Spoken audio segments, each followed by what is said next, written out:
Assalamualaikum warahmatullahi wabarakatuh. Pada video kali ini kita akan belajar cara untuk membuat penomoran halaman yang nanti bisa kita setting berbeda-beda ya, walaupun dalam satu file. Nah, jika belum menonton video sebelumnya, yaitu tentang pembuatan dokumen map seperti ini, saya harap bisa mempelajari terlebih dahulu, kemudian baru melanjutkan pada pembuatan nomor halaman pada video kali ini. Oke, langsung saja. Jika dilihat di sini ada halaman pengesahan, kemudian kata pengantar, daftar isi, daftar lampiran. Nah, pada halaman ini akan kita beri penomoran halaman menggunakan Romawi kecil. Untuk pendahuluan, kemudian bab 1 ya, bab 2, dan seterusnya akan kita beri penomoran angka seperti biasa, 1, 2, 3.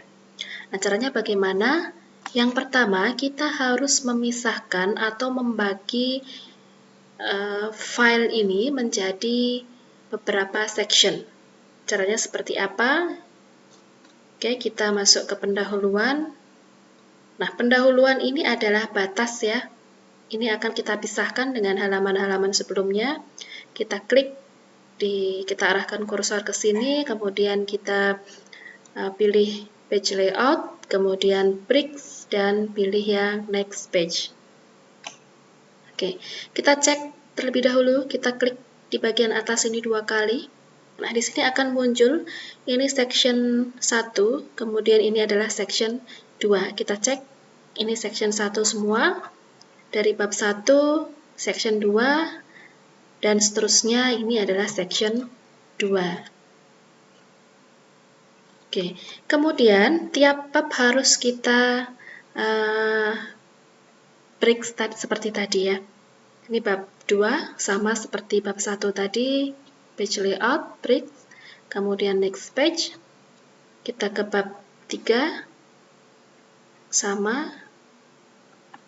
Kemudian kita lanjut ke bab 4. Ini juga sama, breaks, kemudian next page. Dan bab 5. Begitu juga dengan daftar pustaka. Nah, jika sudah, kita kembali ke halaman awal ya, di sini. Nah, nanti aturan penomorannya adalah setiap halaman yang ada halaman judulnya, ini bab 1 ya, ada halaman judulnya, judul bab, maka nomor halaman akan kita letakkan di bawah bagian tengah. Nah, untuk selanjutnya, kita letakkan di atas kanan. Misalnya ini bab 2, karena dia ada judul babnya, maka kita akan letakkan halaman di bawah tengah, dan selanjutnya sama seperti bab 1, kita akan berikan penomoran halaman di bagian kanan atas. Oke, nah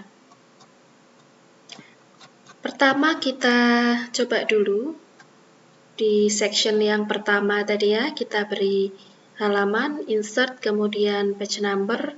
Ini di bottom of page karena masing-masing halaman adalah halaman judul ya, ada judulnya di sini. Nah, ini masih angka, kita ubah dulu. Page number, kemudian format. Nah, ini kita ganti menjadi angka Romawi. Startnya at 1. Kemudian oke, maka dia otomatis akan berubah angkanya. Mungkin bagi teman-teman yang di halaman judul ini ada judulnya ya, biasanya ada halaman 1 terlihat, maka nanti tinggal diberi centang pada different first page. Karena memang untuk halaman judul harus kita hilangkan page number-nya. Kita cek, ini halaman 2, halaman 3, halaman 4, dan halaman 5. Kemudian bab 1 dia terpisah, tidak ada halamannya. Nah, caranya kembali ke pengaturan tadi ya, karena di halaman yang ada judulnya, judul babnya, maka kita letakkan di bawah bagian tengah. Maka kita klik, kemudian, nah ini sudah ya, different first page. Oke. Kemudian kita hilangkan link to previous karena kita tidak ingin halaman ini melink atau menyambung pada halaman berikutnya. Kita hilangkan link to previous-nya. Begitu juga dengan footer, header-nya. Ini juga kita hilangkan link to previous. Oke, setelah itu kita beri halaman, langsung saja insert, kemudian big number, dan kita bottom of page, bagian tengah. Oke, kita cek dulu ini formatnya. Oke, sudah betul ya, angka start at 1. Nah, kita akan hasilnya akan seperti ini. Nah, ini masih sama ya. Jadi masih 2, 3, dan seterusnya ini masih di bawah. Caranya bagaimana? Karena kita ingin halaman 2 dan seterusnya ada di pojok kanan atas. Kita klik, kemudian kita hilangkan link to previous-nya. Kita hapus.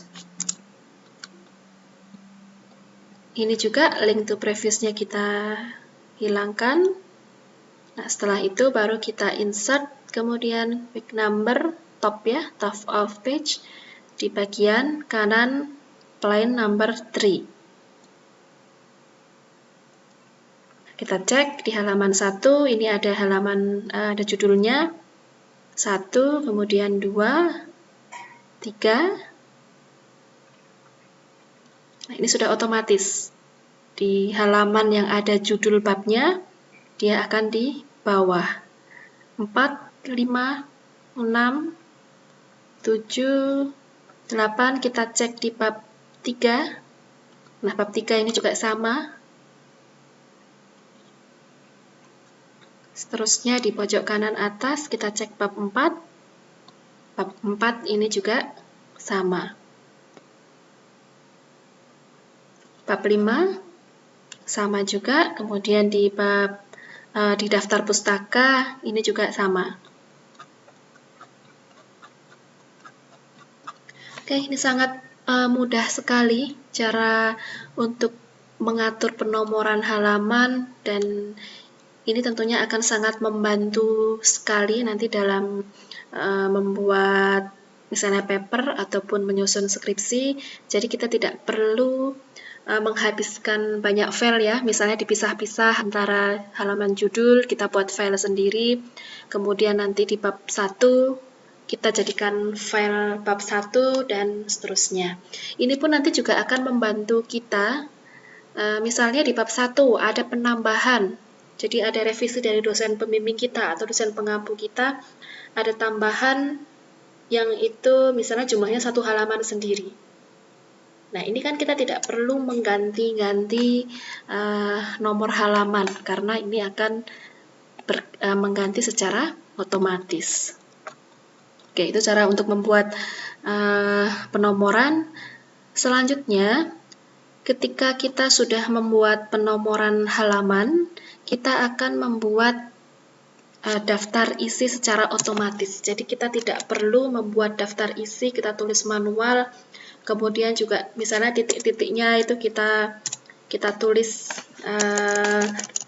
manual juga ya, nanti terus angkanya tidak pas. Nah, ini bisa secara otomatis. Kita klik saja menu reference, kemudian table of content. Nah, tadi kita pakai heading ya, di sini juga ada heading 1, heading 2, heading 3. Kita klik saja ini ya, table of content.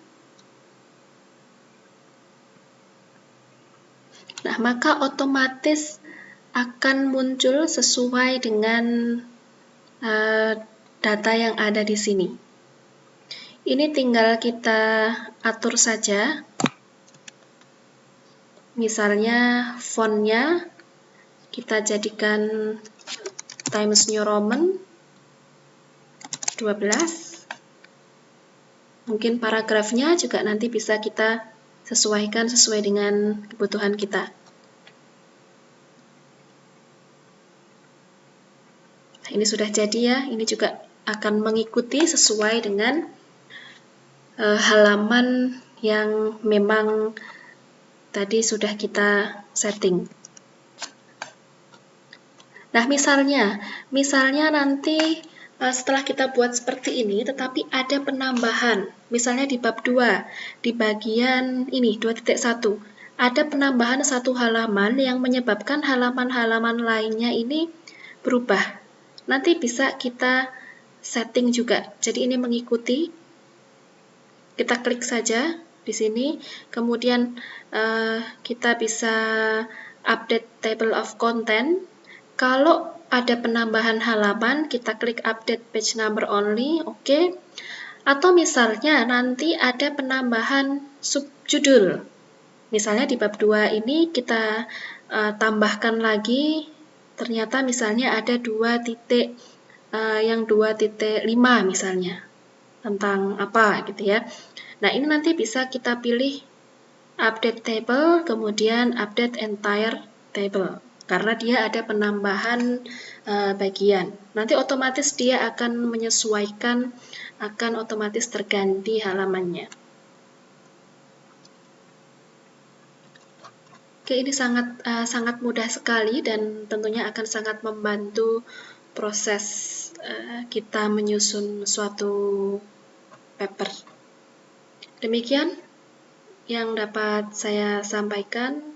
Selamat mencoba dan terima kasih. Wassalamualaikum warahmatullahi wabarakatuh.